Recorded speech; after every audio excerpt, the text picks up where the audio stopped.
तो ये है वो बाल जो कि इस DIY keratin treatment at home से पहले के थे और ये है वो बाल जो कि इस ट्रीटमेंट के बाद के थे। वीडियो के स्टार्ट इस सवाल से करती हूँ कि आपके पार्लर में हेयर केराटिन या हेयर स्मूथनिंग कितने पैसे में होती है, मुझे नीचे कमेंट में करके बताइए। आई होप कहीं ना कहीं वो हजारों में ही होती होगी, राइट? अगर मैं आपको यही हेयर केराटिन ट्रीटमेंट घर पे करके दिखाऊं और बहुत ही budget friendly hair keratin treatment हम करें तो इसका क्या कहना है? आज की रेमेडी इतनी बढ़िया होने वाली है ना कि हम सिर्फ 4 इंग्रेडिएंट्स को मिलाकर ही ऐसी जबरदस्त सी हेयर केराटिन ट्रीटमेंट की क्रीम घर में बनाएंगे जो कि आपके बालों को बिल्कुल सिल्की, स्मूथ, शाइनी और सॉफ्ट कर देगी। और इसमें मजे की बात है, हमने कोई भी जेल यूज नहीं किया। पुरानी जितनी भी रेमेडीज हम यूज करते आ रहे हैं उसमें हम फ्लैक्स सीड जेल का इस्तेमाल करते थे। आज की रेमेडी में कोई भी फ्लैक्स सीड जेल इस्तेमाल नहीं हुआ है, फिर भी एक जबरदस्त सी जेल क्रीम आपके लिए हम रेडी करने वाले हैं। तो क्यों वेट करना, चलते हैं देखते हैं किस तरीके से इस रेमेडी को बनाते हैं। आज की रेमेडी में इंग्रेडिएंट्स तो 4 है लेकिन स्टेप सिर्फ 3 है। स्टेप नंबर 1 बताएंगे कि किस तरीके से इसको पूरा बनाना है। स्टेप नंबर 2 इसको अप्लाई करने का तरीका क्या है और स्टेप नंबर 3 के इससे क्या रिजल्ट्स आते हैं। ये क्रीम, ये हेयर मास्क मैं आपके साथ ही यहाँ पर अप्लाई करूंगी और आपके साथ ही हम इसके रिजल्ट्स को देखने वाले हैं। तो without wasting any time, let's dive into the recipe. इस रेमेडी के लिए सबसे पहले आपको चाहिए होगा राइस फ्लावर यानी चावल का आटा। जिनके घर में राइस फ्लावर का ये आटा नहीं है, आप नॉर्मल चावल को भी ड्राई चावल ले लीजिए और उसको अच्छे से ग्राइंड कर लीजिए। बिल्कुल महीन सा पतला सा ग्राइंड कीजिएगा ताकि इसका आटा निकल आए। अब ये यहाँ पे राइस लेना बहुत ही जरूरी है, आप इसको स्किप नहीं कर सकते क्योंकि राइस आपके बालों में से एक्सेस ऑयल को एब्जॉर्ब कर लेता है। साथ ही साथ ये आपके टेक्सचर को भी बहुत ही बढ़िया बनाने में मदद करता है। आपने अक्सर सुना होगा कि बाल थिकर और लस्ट्रस नजर आते हैं, ये राइस ही है, ये राइस का फ्लावर ही है जो कि आपके बालों को थिकर अपीयरेंस देता है। तो हम इसलिए यहाँ पर राइस फ्लावर ऐड करेंगे। तकरीबन 2 चम्मच के करीब मैंने यहाँ पे राइस फ्लावर ऐड कर दिया है और अब हम इसमें ऐड करेंगे अपना दूसरा इंग्रेडिएंट जो कि है कॉर्न स्टार्च। कॉर्न स्टार्च मैंने अपने पहले भी एक रेमेडी में यूज किया था और उससे लोगों को बहुत ही बढ़िया बेनिफिट हासिल हुए हैं। आप चाहें तो उस वीडियो के कमेंट सेक्शन में भी जाके देख सकते हैं। देखिए यहाँ पे जो कॉर्न स्टार्च है ना, इसमें एक एब्जॉर्बेंट प्रॉपर्टी होती है जो कि आपके स्कैल्प में से सारे एक्सेस ऑयल को एब्जॉर्ब कर लेता है। इसका मतलब ये नहीं कि वो आपके बालों को बिल्कुल ड्राई कर देगा, उल्टा ही आपके बालों के फ्रिज को कंट्रोल करता है और आपके टेक्सचर को बहुत ही इंक्रीज करता है, एनहांस करता है, आपके बालों को वॉल्यूमिनाइज करता है। लगता है जैसे बाल बहुत मोटे और थिक नजर आने लग गए हैं। इसलिए यहाँ पर राइस फ्लावर और कॉर्न स्टार्च हम जरूर लेंगे। अच्छा देखिए यहाँ पे हमने राइस फ्लावर लिया था तकरीबन 2 चम्मच और कॉर्न स्टार्च हम लेंगे तकरीबन 1 बड़ा चम्मच। क्वांटिटी का हिसाब यहाँ पे रखना बहुत जरूरी है क्योंकि अगर आपने कॉर्न स्टार्च ऊपर या नीचे कर लिया तो उस हिसाब से इसकी थिकनेस डिफरेंट हो जाएगी। अगर आपने कॉर्न स्टार्च ज्यादा डाल दिया तो ये मटेरियल बहुत थिक बनेगा और अगर आपने बहुत ही कम डाला ना तो ये बिल्कुल ही लिक्विड ही बन जाएगा। इसलिए बहुत जरूरी है कि आप इसका रेशो को बहुत ध्यान में रखें। अच्छा यहाँ पे तकरीबन हमने 1.5 से 2 कप के करीब पानी अच्छे से ऐड कर लिया है। अब इसको अच्छे से आप मिक्स करेंगे। इसे डायरेक्ट बॉईल में मत रख दीजिएगा, अगर आपने इसे डायरेक्ट बॉईल पे रख दिया ना तो इसमें लम्स बनने लग जाएंगे। इसलिए इसे बेहतर है कि आप इसे पहले अच्छे से मिक्स कर लें। पूरा ये जो भी राइस फ्लावर है और कॉर्न स्टार्च है आप अच्छे से डिसॉल्व कर लें। कॉर्न स्टार्च आपने देखा होगा अक्सर हम कस्टर्ड बनाने में भी यूज करते हैं। कभी नोट किया है कि कस्टर्ड बनाते हुए भी पहले आप थोड़ा सा इसे दूध में अच्छे तरीके से डिसॉल्व करते हैं और बाकी मिल्क में इसको फिर आप ऐड करते हैं। सिमिलरली इसे चूल्हे में रखने से पहले आप इसे अच्छे तरीके से डिसॉल्व करेंगे एंड देन हम इसे चूल्हे में रखेंगे। अब सवाल ये पैदा होता है कि किसी किसी के पास राइस फ्लावर नहीं होता। अगर आपके पास राइस फ्लावर नहीं है ना तो आप खाली कॉर्न स्टार्च भी यूज कर सकते हैं। लेकिन अगर आपके पास कॉर्न स्टार्च नहीं है ना तो राइस फ्लावर भी आप यूज कर सकते हैं, लेकिन उसमें ये कंसिस्टेंसी नहीं बनेगी।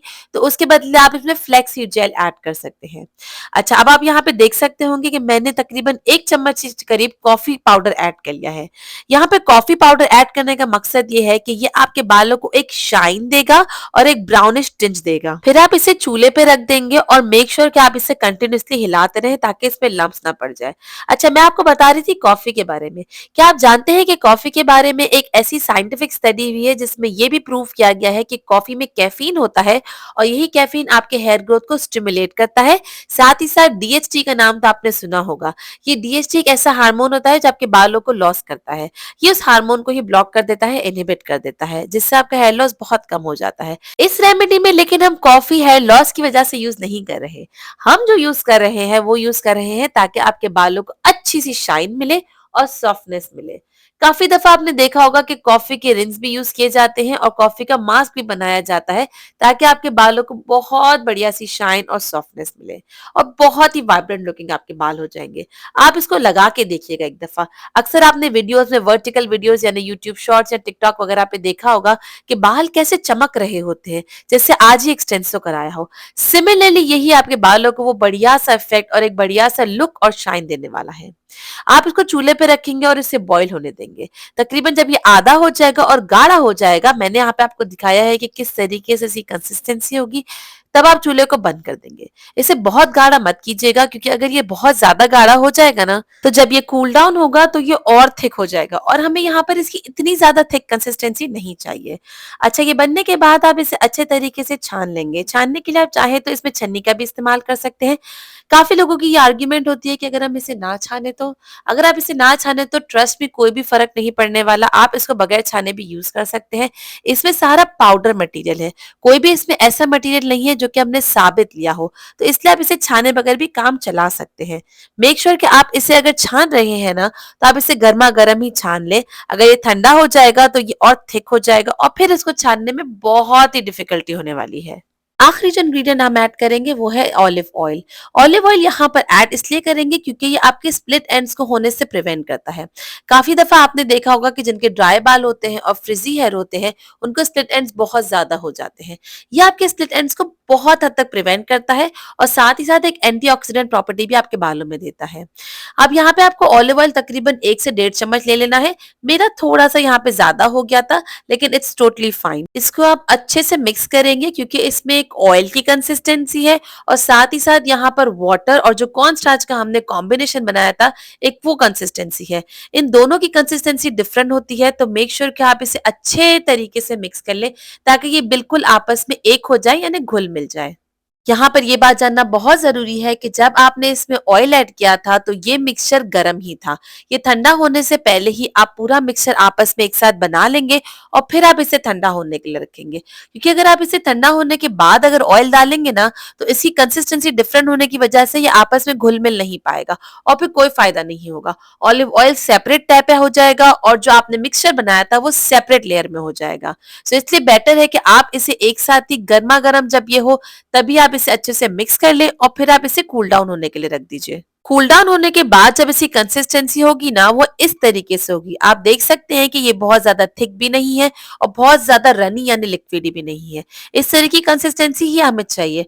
मैंने यहाँ पर आपको हाथ लगा के दिखाया है, आप देख सकते हैं कि कैसी कंसिस्टेंसी है। बहुत जेल लाइक भी नहीं है, बिल्कुल स्मूथ सी शाइनी सी है। आप इसे प्रॉपरली लेफ्ट टू राइट पूरे अपने स्कैल्प पे लगाइए, हेयर लेंथ पर भी इसे लगाइए और कोशिश कर हेयर लेंथ के लिए सेक्शंस बिल्कुल छोटे छोटे पतले पतले कीजिए। ये बात जानना बहुत जरूरी है कि आप हेयर कॉम्बिंग अपने बालों को इस हेयर मास्क के लगाने से पहले कीजिएगा। हेयर मास्क के लगाने के बाद अगर आप हेयर कॉम्बिंग करेंगे ना, तो सिर्फ आपको हेयर फॉल ही मिलने वाला है, बाल आपस में उलझ जाएंगे। इसलिए बेटर है कि आप अपने को हेयर कॉम्ब पहले कीजिए और फिर आप इस हेयर मास्क को लगाइएगा। अच्छा जी, जब आप ये लगा लेंगे तो मेक श्योर कि आप अपने बालों के आखिर में यानी जो एंड्स होते हैं ना, इसको जरूर कवर कीजिएगा, क्योंकि ये चीज में मौजूद ऐसे इंग्रेडिएंट है जो कि आपके स्प्लिट एंड्स को भी बहुत हद तक प्रिवेंट करता है। इसलिए मेक श्योर कि आप इसे रूट टू टिप्स पूरी लेंथ में लगाएं ताकि आपके स्कैल्प भी कवर हो जाए, आपकी हेयर लेंथ भी अच्छे से कवर हो जाए और आपके रूट्स भी बहुत बढ़िया तरीके से कवर हो जाए। यह आपके बालों को नरिशमेंट भी प्रोवाइड करेगा और साथ ही साथ इसके लुक को भी बहुत ही सिल्की, सॉफ्ट, शाइनी और स्मूथ बनाएगा। जब आप इस हेयर क्रीम को अच्छे से अपने पूरे बालों में लगा लें तो बालों को हल्के से बिल्कुल टाई करना है, बहुत ज्यादा इसको वेवी नहीं बनाना, कोशिश करके स्ट्रेट ही रखें। बिल्कुल हल्के से इसको करके आपने इसमें शावर कैप पहन लेनी है। शावर कैप पहनने से इसको टाइम मिल जाएगा कि ये अपने अंदर एब्जॉर्ब हो जाए और बहुत जल्दी ड्राई आउट भी ना हो। आपको इसको तकरीबन अपने बालों में 30 to 40 मिनट्स रखना है और फिर आपको इसको हेयर वॉश कर लेना है। हेयर वॉश के लिए आप पहले से नॉर्मल पानी से रिंस ऑफ करेंगे और फिर कोई भी माइल्ड सा जेंटल सा शैम्पू लेके जिसमें जो कि कम मेडिकेटेड हो, जिसमें सल्फर की क्वांटिटी कम से कम हो, वो लेकर अब इसे वॉश कर लीजिएगा। जब आप इसे वॉश कर लेंगे तो आप इसको ड्राई होने दीजिए। हल्के से बाल को कॉम्ब कर लीजिए ताकि बाल उसी वक्त स्ट्रेट हो जाए और फिर आप इसे एयर ड्राई होने देंगे। आप हेयर ड्रायर का इस्तेमाल नहीं करेंगे या कोई भी ऐसी चीज का जो कि हीट एप्लीकेशन हो वो आप अप्लाई नहीं करेंगे। आप इसे एयर ड्राई ही होने देंगे और एयर ड्राई होने के बाद भी आप एक दफा दोबारा से अपने बालों को अच्छे से कॉम्ब करेंगे और फिर आप इसके रिजल्ट देखेंगे। अगर आप मेरे रिजल्ट देखना चाहते हैं ना तो गेट रेडी। तो ये है उस DIY hair keratin treatment at home के रिजल्ट्स। आप देख सकते हैं कि बाल कितने सॉफ्ट, सिल्की, शाइनी, स्मूथ है। Can you believe that? इतने ब्यूटीफुल बाल, इतने सिल्की, सॉफ्ट, शाइनी बाल कहाँ देखे होंगे। तो ये है वो बाल जो कि इस DIY keratin treatment at home से पहले के थे और ये है वो बाल जो कि इस ट्रीटमेंट के बाद के थे। ये ट्रीटमेंट हमने घर बैठे ही की है और बहुत ही बजट फ्रेंडली ट्रीटमेंट है। बिल्कुल भी कुछ भी इससे पैसे नहीं लगे हैं, सारे इंग्रेडिएंट आपके घर से ही मौजूद है। तो आप भी ये रेमेडी ट्राई कीजिए और अगर इस बारे में कोई भी क्वेश्चंस हो जो कि मैंने आंसर नहीं किए हैं, आप मुझे नीचे कमेंट में पूछ सकते हैं। I will definitely answer you. और अगर ऐसी ही और रेमेडीज देखना चाहते हैं मेरे चैनल पे तो प्लीज इसे सब्सक्राइब करना जरूर कंसिडर कीजिएगा। इस वीडियो को लाइक कीजिए और चैनल को सब्सक्राइब कर लीजिए और आप चाहे तो इस वीडियो को दूसरे लोगों के साथ शेयर भी कर सकते हैं। शेयर पे क्लिक कीजिए और कॉपी लिंक आ जाएगा, कॉपी लिंक पे क्लिक करके आप इसे अपने फ्रेंड्स और फैमिली के साथ शेयर कर सकते हैं। मैं आपसे एक और बढ़िया सी वीडियो में मिलती हूँ। Till then, bye bye.